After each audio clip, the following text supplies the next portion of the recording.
Kamusta po kayo sa unit na nakuha nyo kay Deca?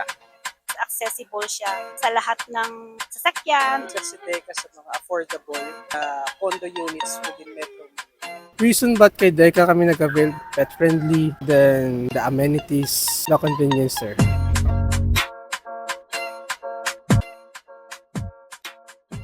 What's good guys? Another day, another client na naman. So this time mag-i-interview tayo ng mga kliyente or mga unit owners na nakatira dito sa Urban Deca Homes Ortigas. So let's see kung ano yung mga naging experience sila sa pag-avail ng unit dito kay Deca. So let's go!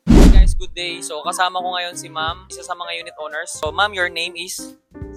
So kasama natin si Ma'am Gina. Kamusta po kayo sa unit na nakuha nyo kay Deca?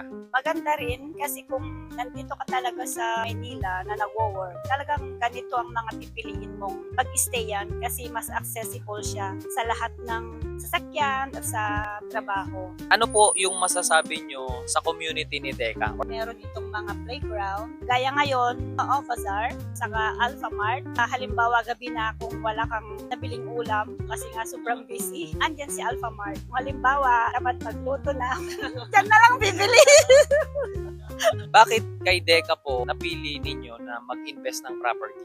Kasi nga, yung RFO ba? Oo, RFO, oo, nakatayo na siya. At saka mura lang po yung ilalabas mo ng pera.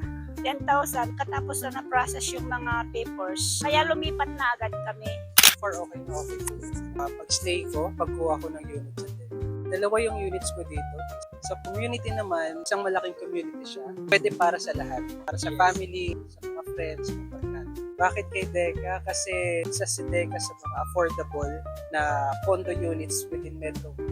Aside sa affordability, security din. Totoo ba yung 10,000 initial cash out and walang down payment si Deca?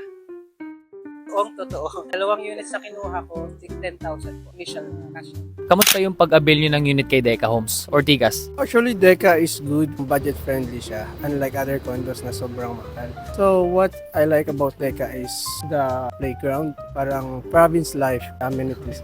Then I think for me lang, living in a condo is for the safety. Actually, Deca Ortigas is good kasi in every mga places palang one ride lang siya. SM, then BGC, 2 rides, Makati. Yan yung maganda kay Deca. So yun guys, isa sila sa maraming unit owner na na-interview natin dito. So kung isa ka rin sa mga naghahanap ng property investment, still, we have 10,000 initial cash out. Pwede ka nang magkaroon ng rent-to-own condo here in Urban Deca Homes Ortigas. Again, this is Judo Cero, ang paborito nyong ahente.